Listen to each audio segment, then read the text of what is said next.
Good morning, students.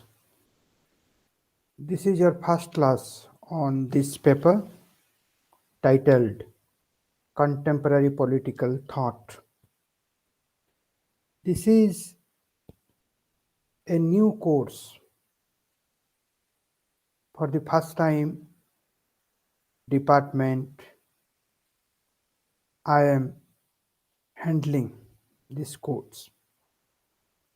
If you see the syllabus, you will find different contemporary political theorists or philosophers. There is a confusion whether these contemporary political theorists can be called as contemporary political philosopher or not, since the inclination of their theory is philosophical. Hence it will not be wrong to say that they are contemporary political philosophers.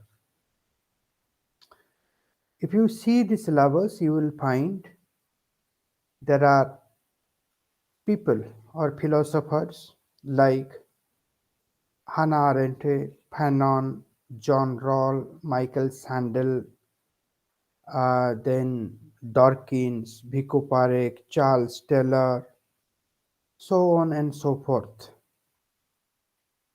And this course, uh, in the syllabus or in the course materials, what I have designed,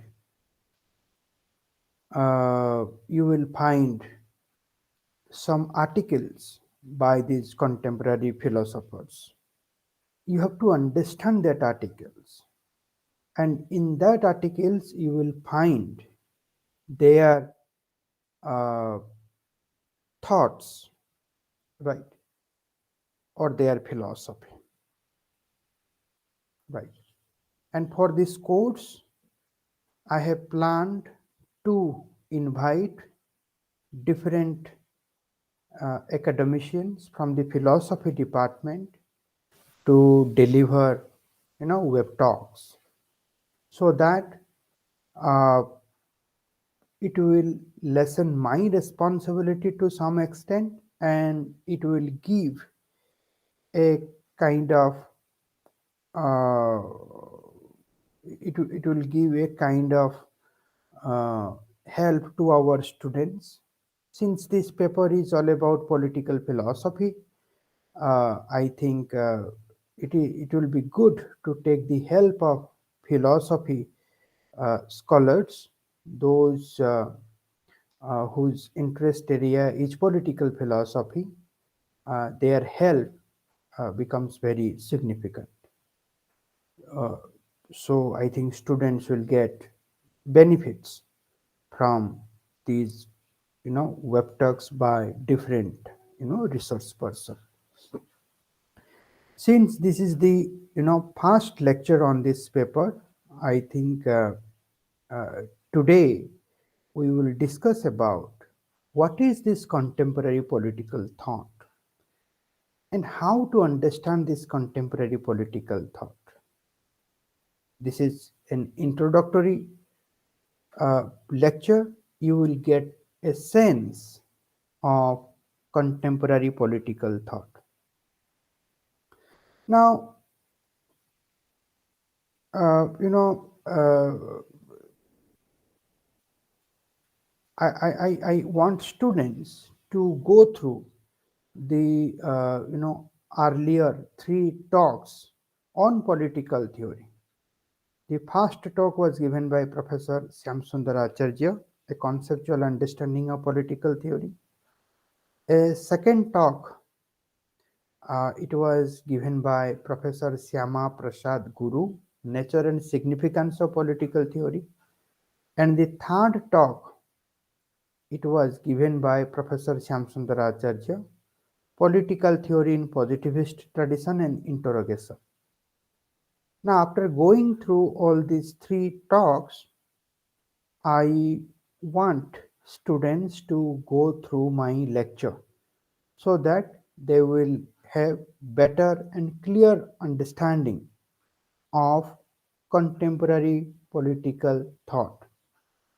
Now, when we say, contemporary political thought, first the term contemporary, right? So, what is this contemporary? Contemporary means today's time, contemporary time. And today, the contemporary time or today's time is predominantly characterized by post positivist tradition, or we can say that this is a post behavioral time, post behavioral tradition, and whose focus is meaningfulness and relevance on one hand, fact and value integration on the other. Two important characteristic of post positivist tradition or post behavioral tradition is that it talks about meaningfulness and relevance and the integration of values and fact.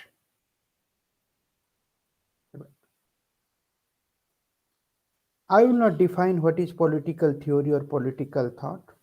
In the earlier three talks, if you go through it, you will get a sense what is political theory and thought or philosophy. Though there is distinction between theory, thought, philosophy, ideology, yet it can be used interchangeably. There is subtle differences, there is no much hard differences, right? Political theory, political philosophy, political thought, these are complementary to each other. One is complementing to the other. Now, if you will go into the works of contemporary political theorists, one may find their work is philosophical as well as practical. So there is no dichotomy between philosophy and practical. Philosophy is all about human existence, and the problem what we are facing today in our practical life, it has its root in the philosophy. If it is not resolved in the philosophy, if contradiction is there in the philosophy, then certainly we are going to face that contradiction in our practical life as well. So, philosophy and practical are not two different things, they are the same thing.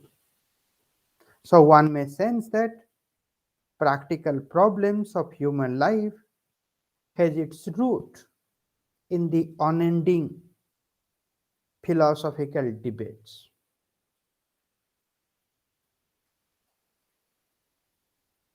Right.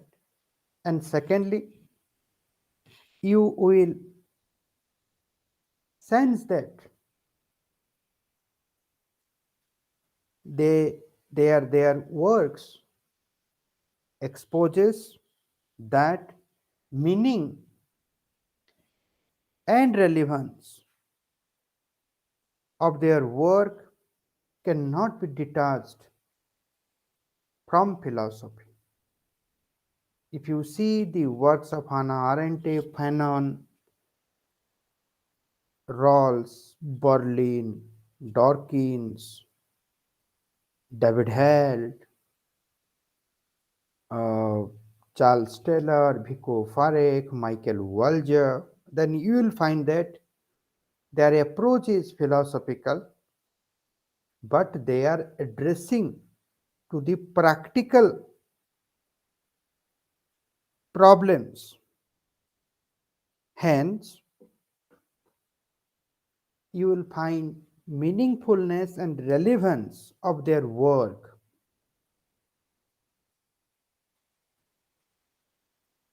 So, what it means? It means meaning and relevance of their work cannot be detached from the philosophy.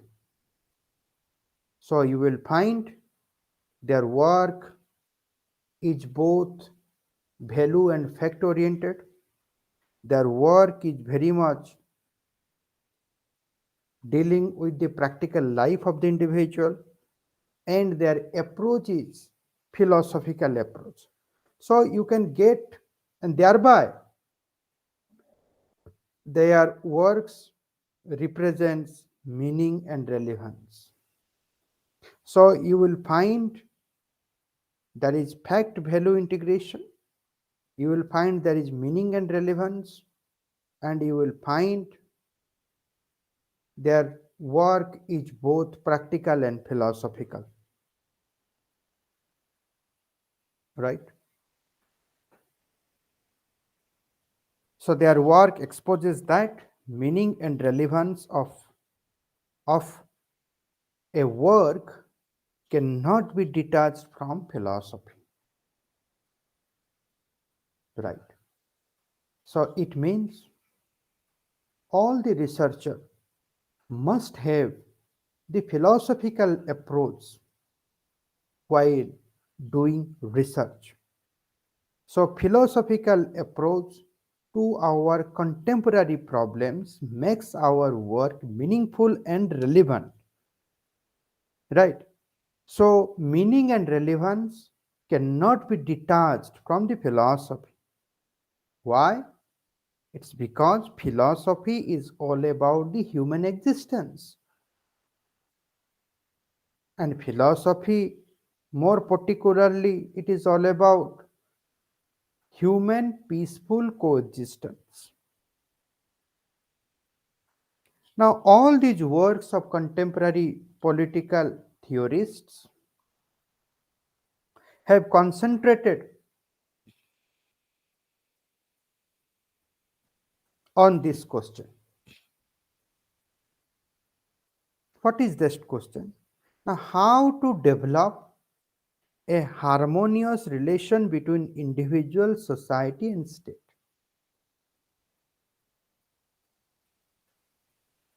How to bring that harmonious relationship?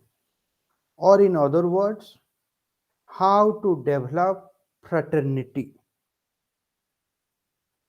The sense of fraternity may bring the harmonious relation between the individual, society, and the state.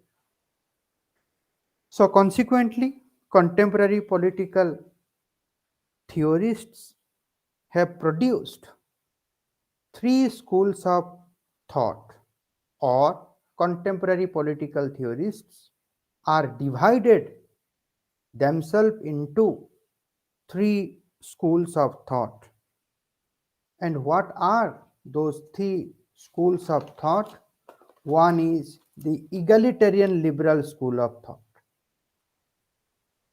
In that school of thought, you will find John Rawls, Dawkins, Berlin.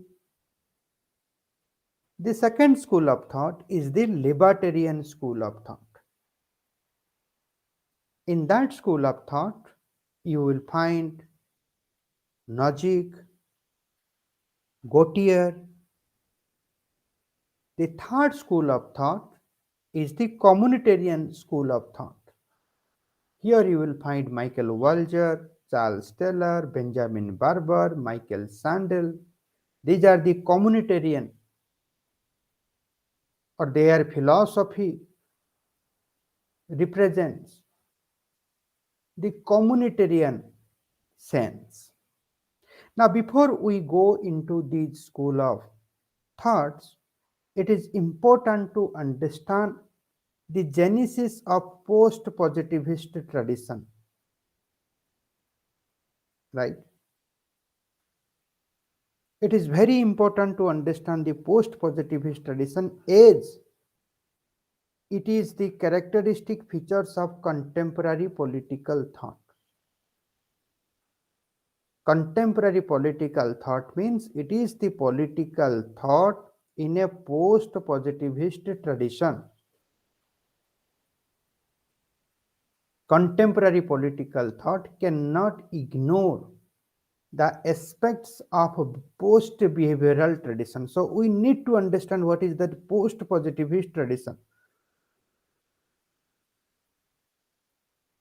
Now, this post positivist tradition has its genesis in the critique of a positivist tradition. Critique. Now, the positive, what is a positivist tradition? Now, a positivist tradition is a tradition that believes in the application of scientific technique in the knowledge production. So, what is a positivist tradition? A tradition that believes in the application of scientific technique in knowledge production. Now, in social science, this technique was first applied in sociology and subsequently it entered into the discourse of political science. And one may sense it in the works of Charles Merriam. Charles Merriam, who is also regarded as the founder of modern political thought because Charles Merriam used science to understand politics. Hence, Charles Merriam cannot be a philosopher. I did a mistake slightly while introducing the topic in the last web talk on political theory in positivist tradition and interrogation. I termed Charles Merriam as a philosopher. It was clearly wrong, I realized subsequently. Charles Merriam, you can say he's a political theorist, or more particularly, he's a political scientist because a theorist is a half scientist and half philosopher. So, Charles Merriam cannot be a philosopher. Generally, one can say he is a political theorist, or particularly, strictly, one can say he is a political scientist. It's because Charles Merriam, for the first time, he has used science to understand the politics. And that's why Charles Merriam is also the founder of modern political thought. Now, Charles Merriam highlighted the need of sophisticated and quantitative technique to analyze social and political realities. So, he is the first political scientist who highlighted that to understand socio-political realities, there is a need of sophisticated quantitative technique. So, scientism in political science had started with Charles Merriam. So, despite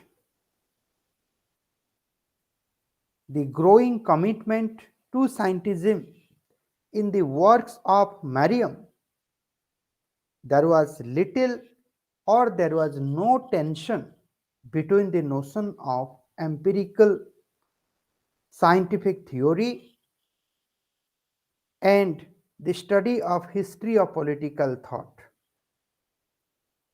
So simultaneously, both were existing. Some people in political science, they were using the empirical scientific inquiry to understand the political phenomena, and some were using the history of political thought to understand a political phenomena. There was no tension between these two methods, no tension or very little tension, as if both these technique of knowledge production was seen complementary to each other. Accordingly, there were two parallel trains in political theory. So one trend maintained the study of history of political thought, liberal democratic ideals, and their difference from the totalitarian outbursts.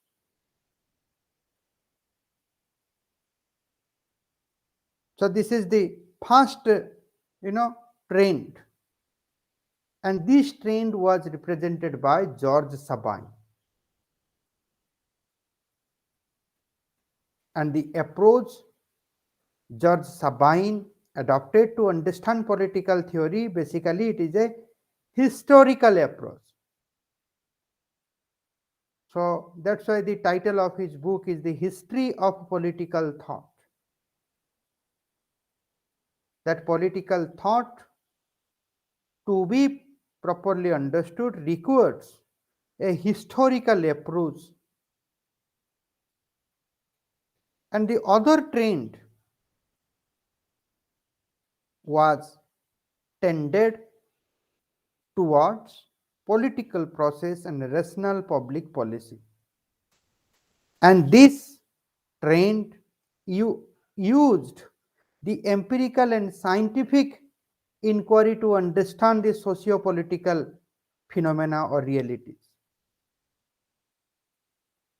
The person who represents this trend is Harold Laswell. So both Sabine and Laswell, or people like Sabine and Laswell, both were coexisting and both were contributing to political theory by their respective approaches or respective methods of inquiry. There was no problem between Laswell and Sabine. Rather, Laswell was having respect for Sabine, and Sabine was also having respect for the Laswell. Why? Because the empirical scientific inquiry had respect for the historical analysis of political theory or thought, and historical analysis of political theory or thought had respect towards the empirical scientific inquiry. There was peaceful coexistence. There was coexistence. There was no tension between these two, technique or methods. Now, despite the long coexistence of historical and scientific approach, a confrontation started. Subsequently, a confrontation started. And who is responsible for that confrontation? Now, the uncompromising approach of behavioralists was the prime reason of this confrontation. Behavioralists, they became very rigid. They regarded history of political philosophy is unscientific. It is the unscientific human antiquarian approach. Now the behavioralists, they become rigid and they did not accept the history of political philosophy as a approach towards the knowledge. For them, it is unscientific.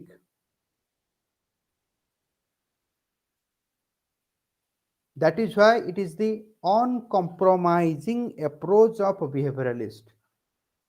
Now, the behavioralist, they thought that they are scientific, and those who do not belong to them, they are unscientific.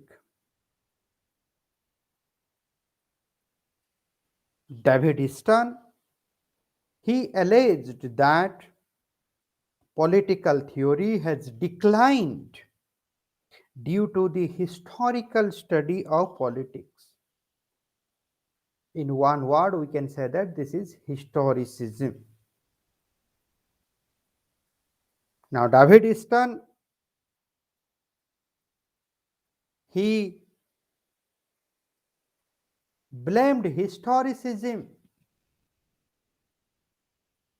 as the reason of the decline of political theory.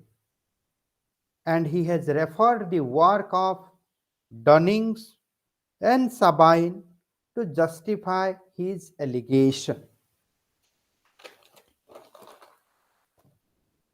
Now, there are different individuals like Leo Strauss, Eric Voegelin, Michael Oxford. Now, they started or they replied to the behavioralist or they started to rebuff the behavioralists. Now, Leo Strauss, he claimed that it is not the historicism that is the reason for the decline of political theory, rather, it is the new science of politics that is a symptom of decline. It is the uncompromising approach of behavioralists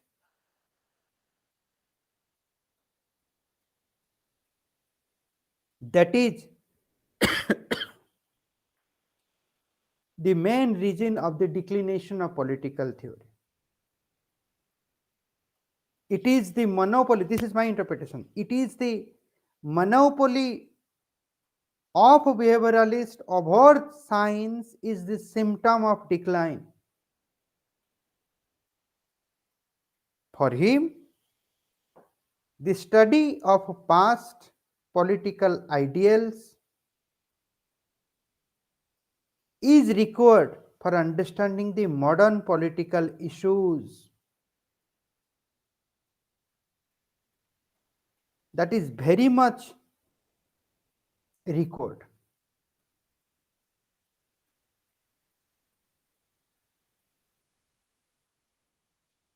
So maybe Leo Strauss is not against the scientific inquiry,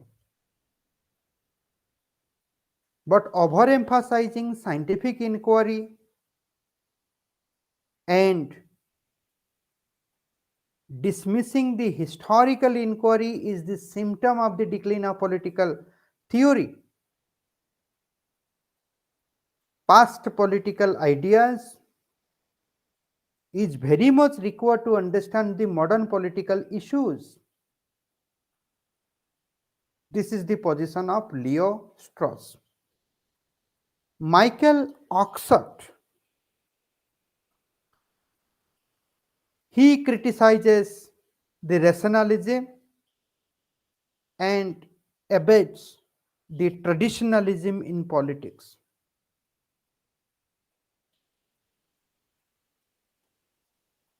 For him,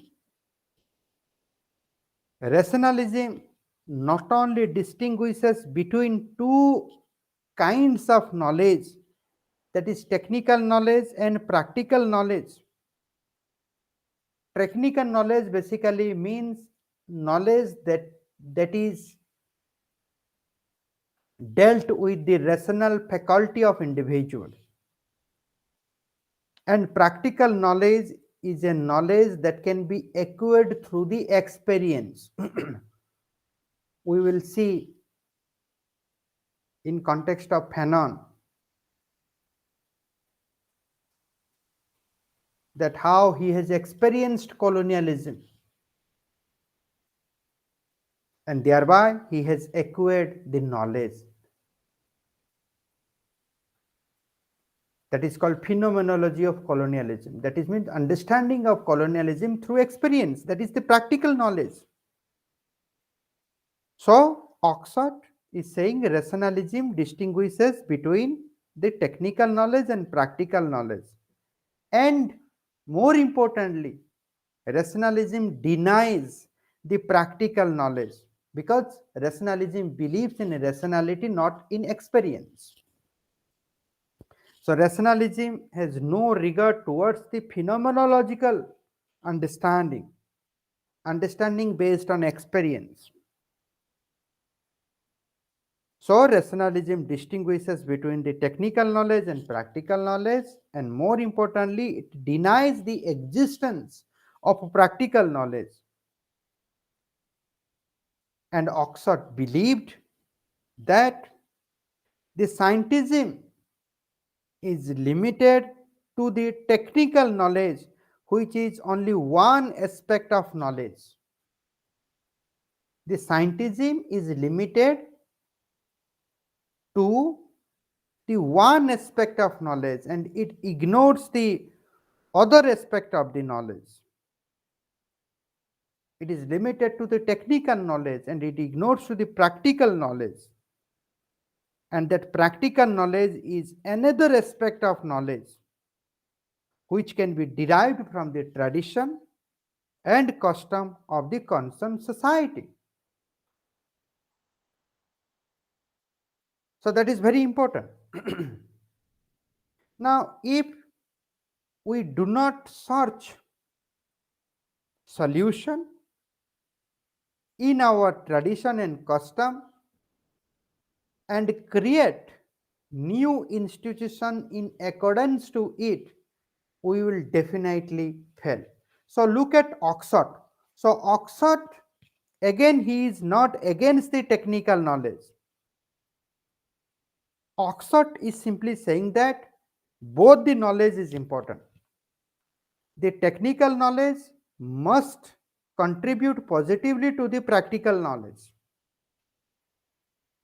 The technical knowledge should help to the practical knowledge, and the source of practical knowledge is actually our tradition, custom of the concerned society. So the technical knowledge,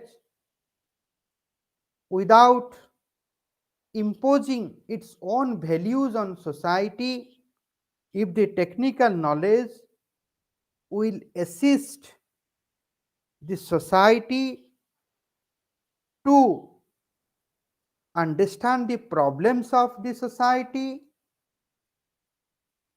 and to search the solution within the society,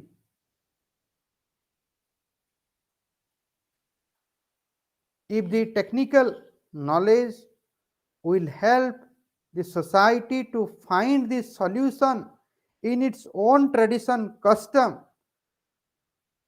and to create institution in accordance to it, then we will never fail. We will succeed.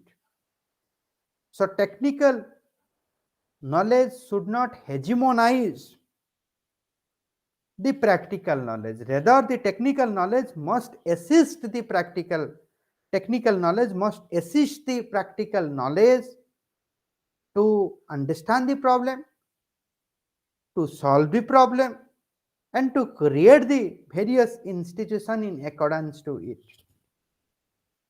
This is Michael Oxford, very, very powerful argument.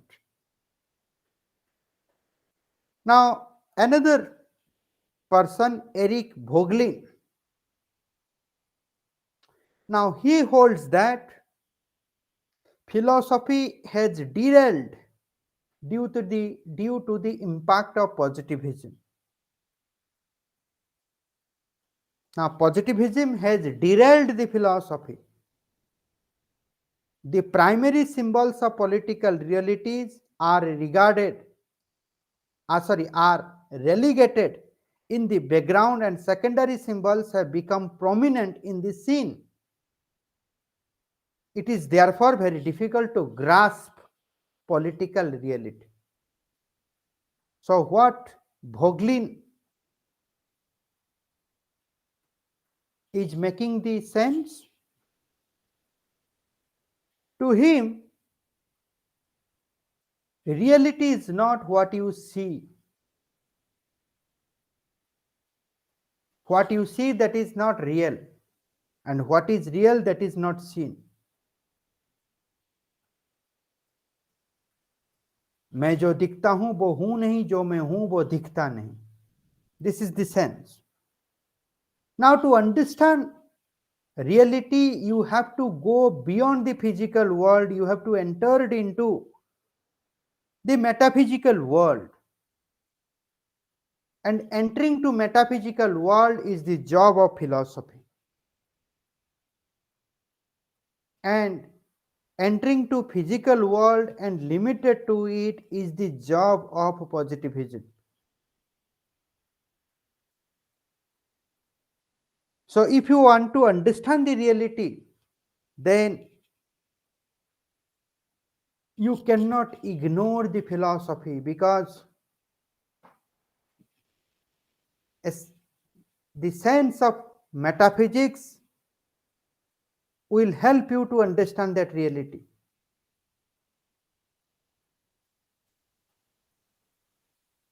The sense of physical world, it is not the primary symbol, it is a secondary symbol. What we see, that is not primary, that is secondary. What we cannot see, that is the primary. Now, it is because of positivism, the primary symbols of a political reality, that is, they are in the metaphysical level dealt by the philosophy. Now, that primary symbols were relegated in the background,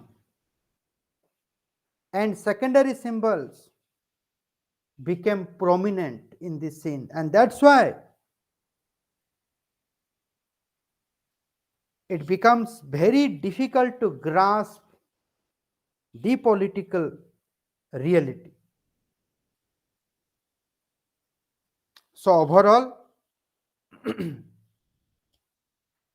Leo Strauss, Michael Oxford, Eric Voegelin, now these individuals believed that it is not possible for the modern political science to distinguish between facts and values. Both facts and values are required. Both primary symbols and secondary symbols are required. And they all emphasized the revival of the great tradition of classical political philosophy and considered rude behavioralism as the greatest danger to the political theory. Rude behavioralism means uncompromising behavioralists. Now, these uncompromising behavioralists are the greatest danger to political theory. Why? Because the behavioralists, they abandoned the wisdom of the past. You can say that they are the hyperfactualist, hyperfacts. They think that technical knowledge must replace the practical knowledge. That disregards the claims of the society, tradition, custom. They disregards the wisdom of the past.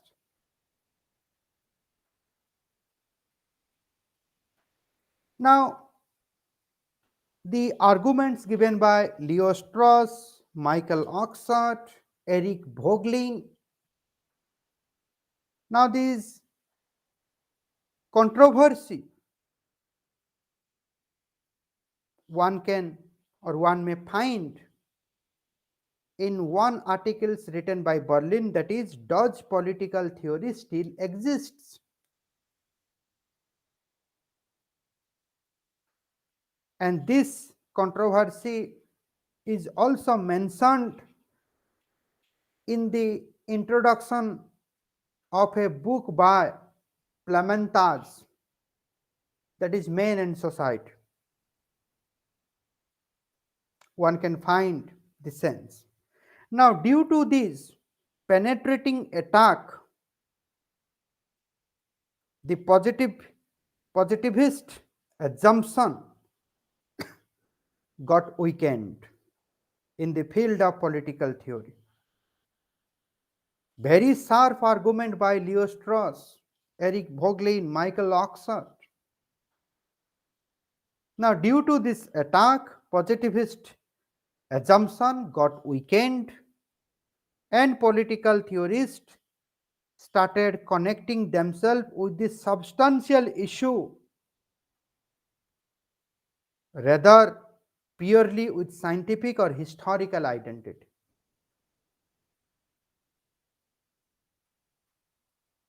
So the political theorists, they started connecting themselves with the substantial issue. Now this substantial issue, it is related to both science and philosophy. Without science and philosophy, the substantial issues cannot be studied. So the political theorists, they did not depend solely either on the scientific approach or on the historical approach, rather they combined both science, philosophy, history, everything is required to understand the practical issues. Now political theorists started emphasizing upon the important aspects of life like individual justice and good. These are the important aspects of the life, and they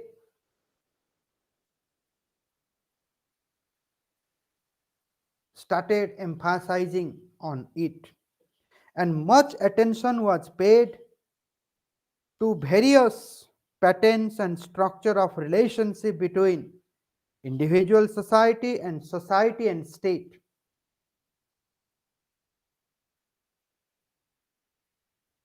Right? So political theorists in a post-positivist tradition,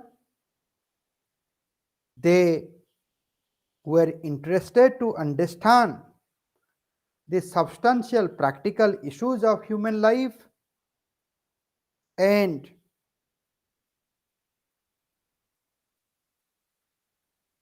they were interested to understand the patterns and structure of relation between the individual and society, and relation between the society and the state. Now this trend was also supported by Cambridge School of Thought, Cambridge School of History of Political Thought. Right. And people like Skinner, Peacock, Laslet, they all stressed on the analysis of classical text. So classical text is very much important to understand the substantial issues of human society. These intellectuals advocated to understand the context of idea within which the text was written. That context is very important.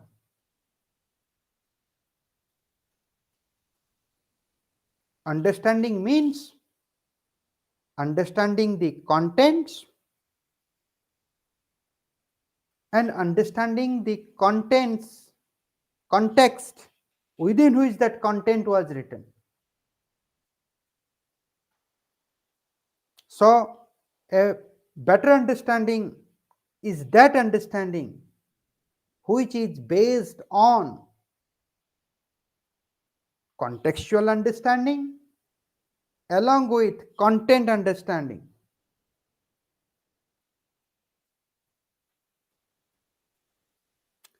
Peacock has stressed on the importance of language, whereas the Skinner has stressed on the ideology of the author. Now, the how to have a better contextual understanding. A better contextual understanding can be possible if one will understand the language of that time. Peacock has stressed upon it. If you understand the language of that time, then contextual understanding will be better. And for Skinner, if you understand the ideology of the author, the intention of the author, then you will have better contextual understanding. So, moreover, this post positivist tradition finally it reached to a conclusion to deal with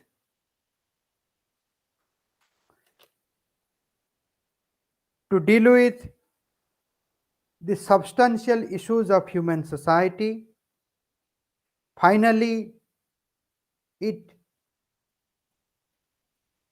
came to a conclusion to deal the individual justice and good, the relationship, the interrelation between individual, society, and state,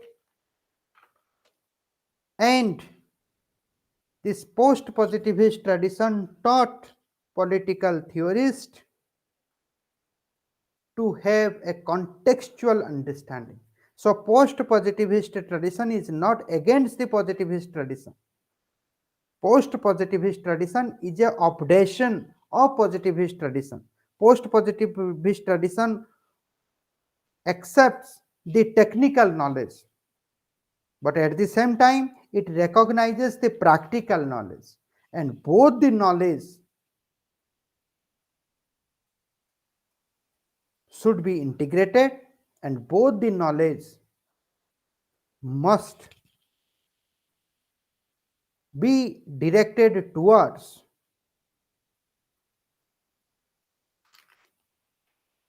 the better relation between the individual, society, and the state. Right.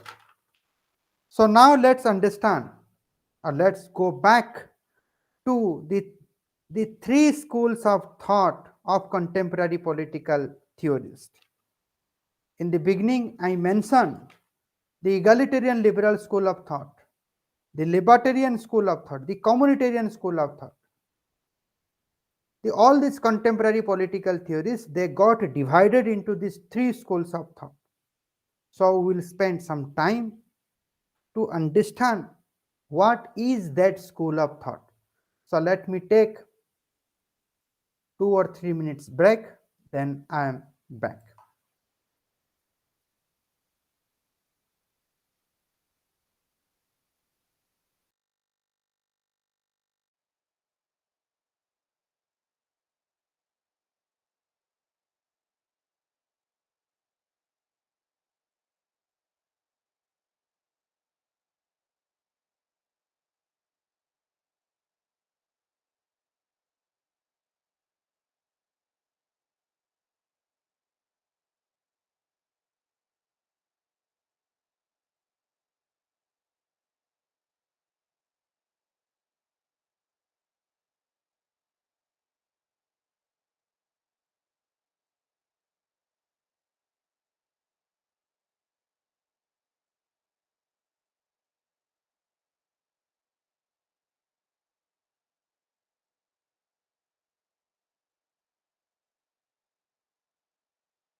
So, welcome back. The first school of thought is the egalitarian liberal school of thought, that is also known as the neo Kantian liberal political theory. And the main proponent of this school of thought is John Rawls, Dawkins, and Berlin. Now, these thinkers, they went beyond the utilitarian ethics and emphasized the moral basis with egalitarian approach in the sphere of liberalism. This is very important to understand. So they are critical about the utilitarian approach or utilitarian ethics. They emphasized that morality of the individual, they emphasized equality, values of equality, and they emphasize they have respect towards the liberalism. I will let you know how. In fact, all these Rawls, Dawkins, and Berlin, for them, equality is a very important aspect. Equality is actually for them the moral basis of liberalism. If liberalism is against equality, then liberalism will lose its moral place.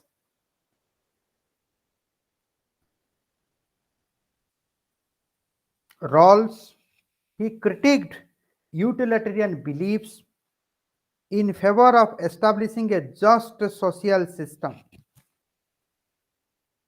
Now, to establish a just social system, Rawls criticized utilitarian beliefs. Now, to him, this utilitarianism is based on that justice which aims at maximum happiness of maximum numbers rather than maximum happiness of all.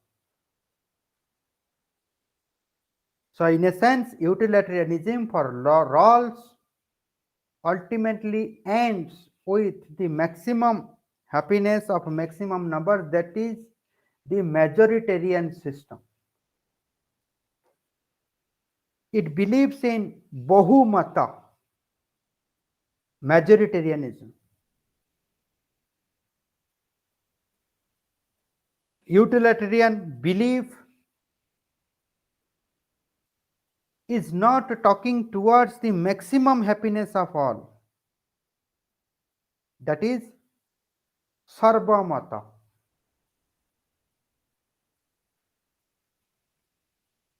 So that's why Rawls is very much critical about the utilitarian belief. That utilitarian belief ultimately ends to justify the majoritarian system. It is not for the good of all.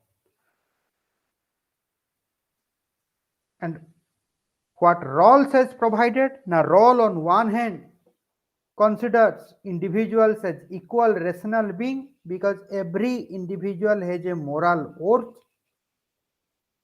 At a certain level, all individuals are equal rational being, and on the other hand, organizes social and economic inequalities in such a manner that the least advantaged get the greatest benefits. That means since every individuals are equal because they are the equal rational being, they have moral worth, hence every individual must get the benefits, must get, but some will get less benefit, some will get more benefits. So that's why John Rawls, he organized the socio economic inequalities in such a manner that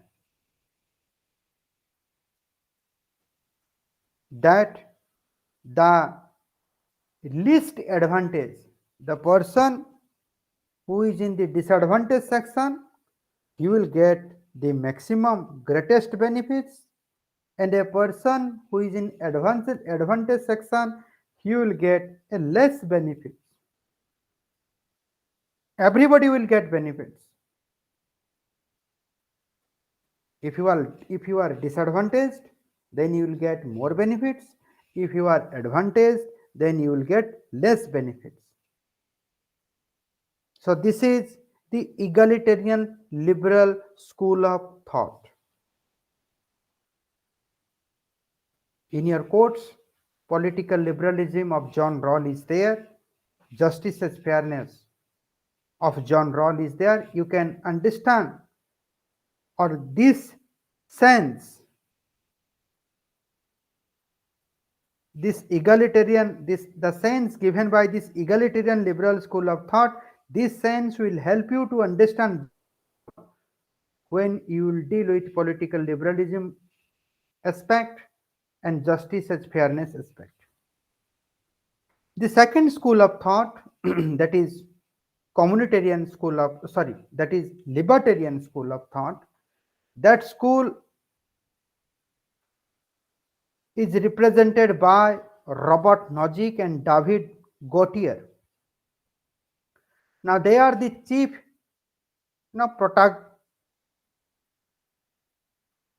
protagonists of libertarian school of thought. Now to them, individual rights, particularly property rights, should be established and protected. That is why they advocated limited and minimal state.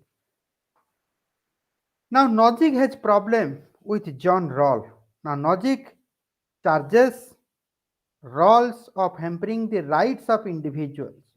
Now if you examine the Rawls approach, you will find Rawls gives an important responsibility to the state to maintain the socio-economic system of the society. Now Robert Nozick is critical about the state.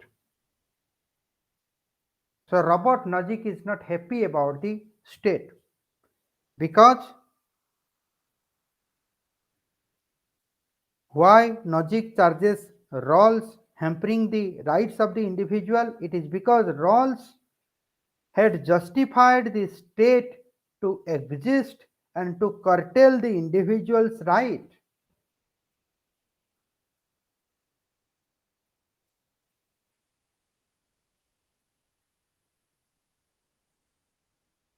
Rawls' assumption of social justice is not in accordance with the concept of individual right. In Rawls' system,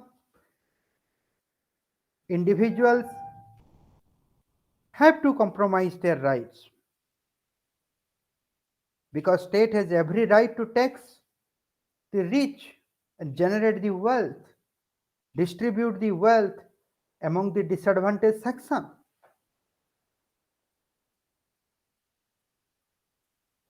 In fact, Nozick charged Rawls that his conception of liberal egalitarianism is an attempt to escape from the foundation of classical liberalism. So in a sense, Robert Nozick dismisses John Rawls as a liberal because for him, Rawls is trying to escape from the foundational values of classical liberalism.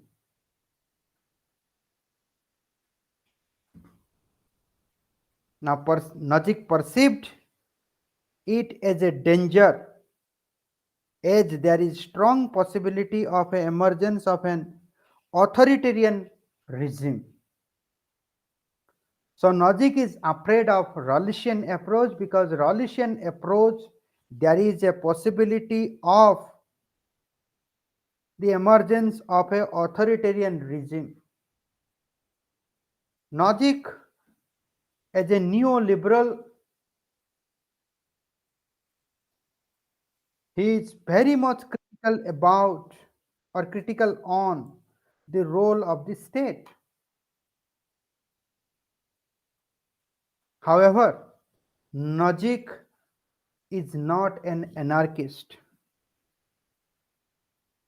He is critical about the role of the state because the moment you give some responsibility, greater responsibility to the state becomes more authoritarian. Now, Najik gives priority to the rights over the justice. Now, for Najik, this statement makes sense. And what is that statement? That if you are a born poor, then you are not responsible. But if you die as a poor, then you are responsible. You have rights, state will protect your rights. By using your rights, you can change your socioeconomic situation. So for Najik, rights is very important than equality or justice. So to him, the state should be there. That's why I'm telling you, Najik is not an anarchist. The state should be there. I mean, to Najik, the state should be there to look after and protect the individual's right.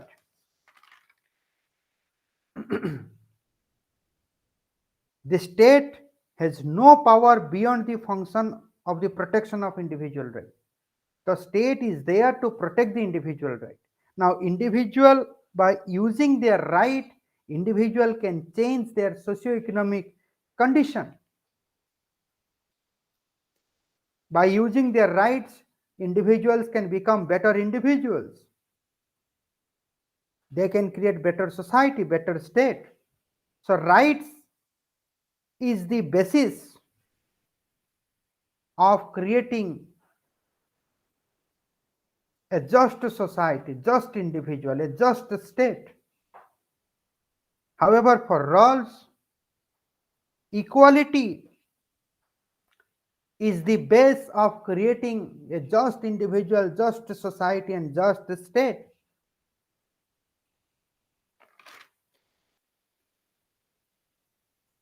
Even the Najik, even for Najik, state should not even enforce the tax. So Najik is against the taxation. Why? For Najik, if the government taxes, then the government is stealing the property of individuals. If the government taxes, then the government is not giving absolute freedom to the individual to plan their own life. The state is intervening in their life.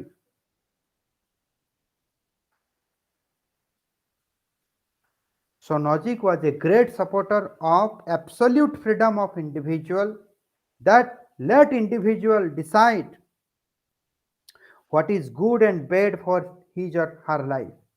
The state has no role to play except protecting and securing the individual or his or her rights. So there is a tension between these two schools of thought, egalitarian liberal school of thought and libertarian school of thought. Tension between Robert Nozick and John Rawls.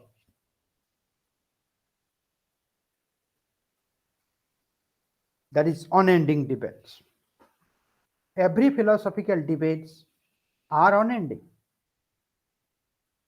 There is another school of thought, that is the communitarian school of thought, and in that school of thought you will find the people like Michael Walzer, Charles Taylor, Benjamin Barber, Michael Sandel.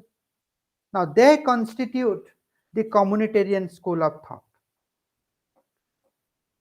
Now all of them have criticized both Rawls and Nozick. They have criticized Rawls' moral-based liberalism. Moral-based liberalism means equality-based liberalism.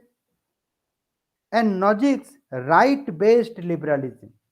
So John Rawls, for communitarian, John Rawls represents the moral-based liberalism, and Nozick represents the right-based liberalism.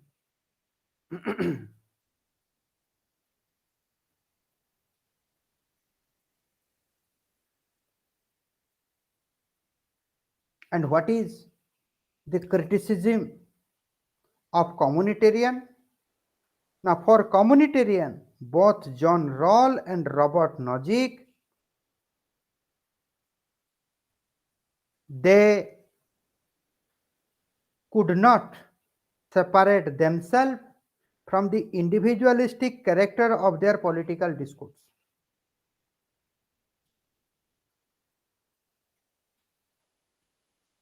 Now, communitarians, they are critical about equality based liberalism and right based liberalism. Why? Because both the equality based liberalism and right based liberalism is very much individual centric. The primary unit of analysis of equality based liberalism and right based liberalism is the individual.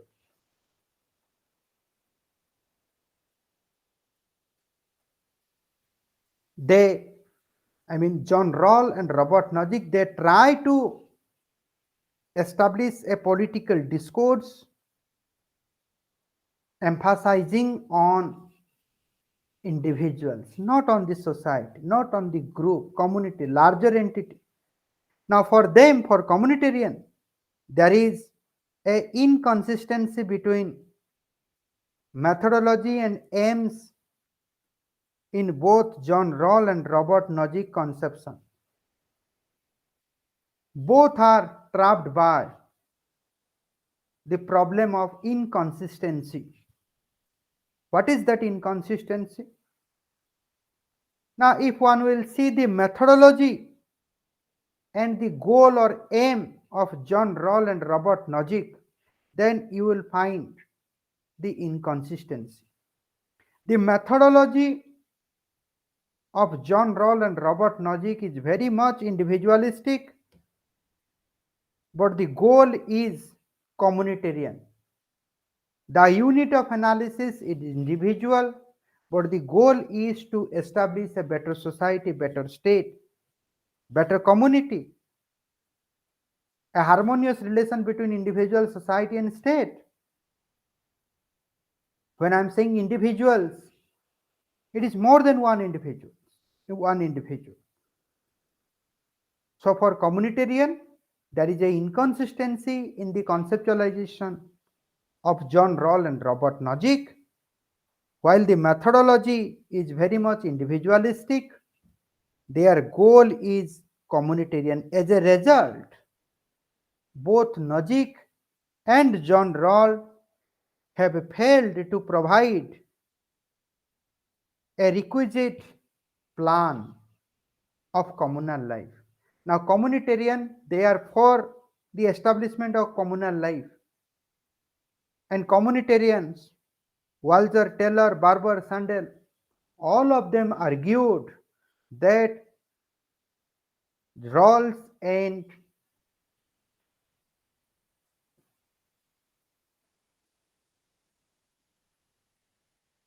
Nozick, they have failed to provide the appropriate plan for the communal life. Now, communitarian thinkers regarded the works of Aristotle and Hegel as the source of their writing. Following Aristotle, they argued that we cannot justify a political arrangement without reference to the common purpose or end. So these communitarians, they have taken inspiration from Aristotelian philosophy and Hegelian philosophy. For Aristotle, the whole is more important than the part. Political arrangement cannot be justified without the understanding of common purpose or common goal or end.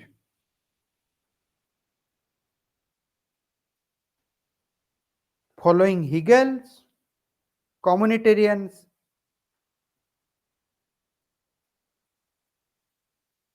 critique gives priority to goods over the right?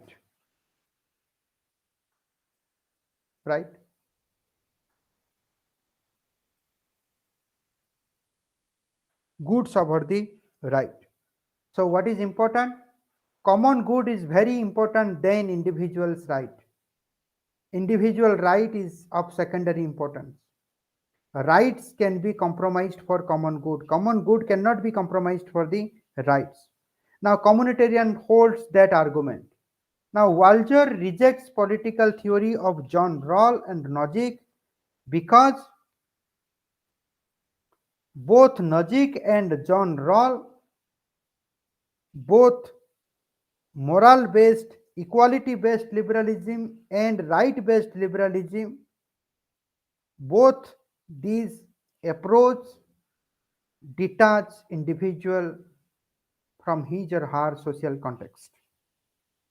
So that's why Walger rejects John Rawls and Robert Nozick. Walger discards the modern liberal theory which believes in the idea that institutions are artificial. Artificial means man-made. Their existence depends on the consensus of individual. Walger rejects this modern liberal thinking. Rather, Walger believes that institutions are not the result of individuals' contract. Rather, the functioning and existence of institution depends upon the nature of a particular society.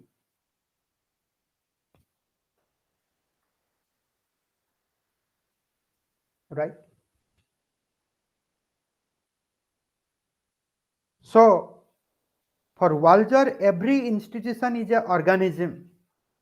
Every institution is deeply connected with the nature of that society. So, it is wrong for Walger to say that institutions are artificial, institutions are man-made. Human being has developed institution and human being can dismantle the institution. Walger is not with this position. For Walger, institutions are not the result of individuals' contract. The functioning and thereby the existence of institution depends on that society within which it has been built. Now, Charles Taylor is also critical on John Rawls and Nozick. To him, modern liberal theory is based on the conception of atomism,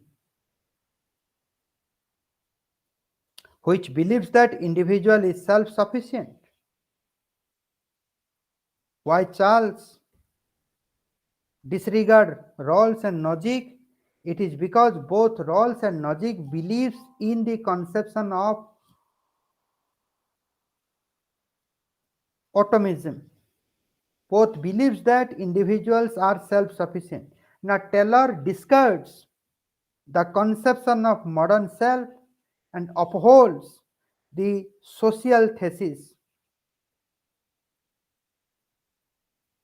Individual is an individual not by the internal merits but by the part of the larger society. Individual is a social being. Without society, individual cannot exist. This is Aristotelian. Taylor, being a communitarian, he is also an Aristotelian. So to Taylor, Charles Taylor, capacity of individual can be developed only in a society. So without society, individual is not an individual.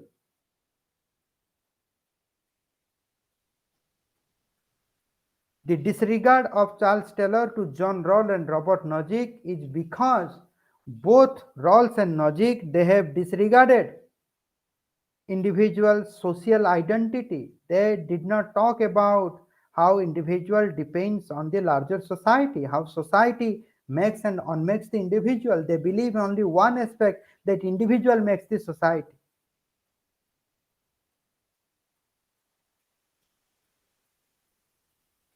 So this is all about your communitarian school of thought. You can find how there is tension between them. If you see various arguments given by the egalitarian liberals, libertarian theorists, communitarian theorists, then you will find they are trying to address the practical problems of human society through the philosophical approach.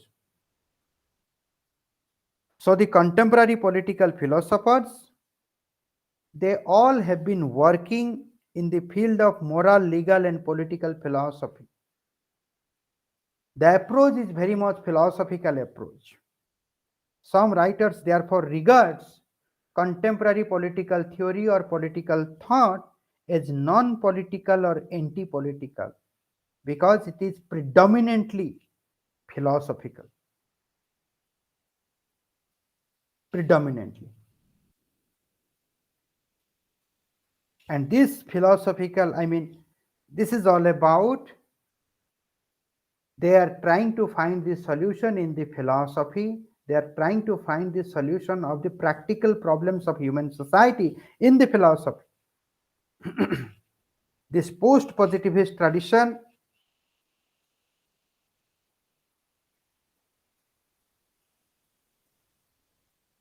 I mean, it is not against the application of technique, but this post positivist tradition or contemporary political theorist, for them the task is to make their work meaningful and significant for the society, larger entity. The substance must precede the technique. The technique should not precede the substance. They are not against technique, they are with the substance. And technique is there to strengthen the substance.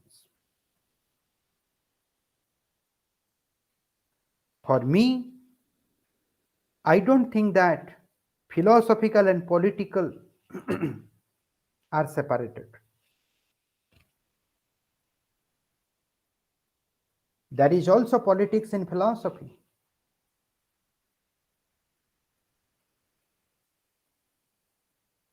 Philosophy is the mother of all social sciences.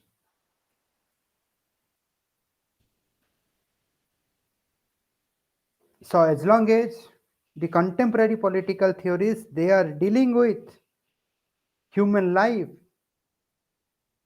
peaceful coexistence, dealing with right, equality, liberty, common good, even if they are dealing with a philosophical approach, but certainly this is political. We call it's the political philosophy. They are the political philosophers.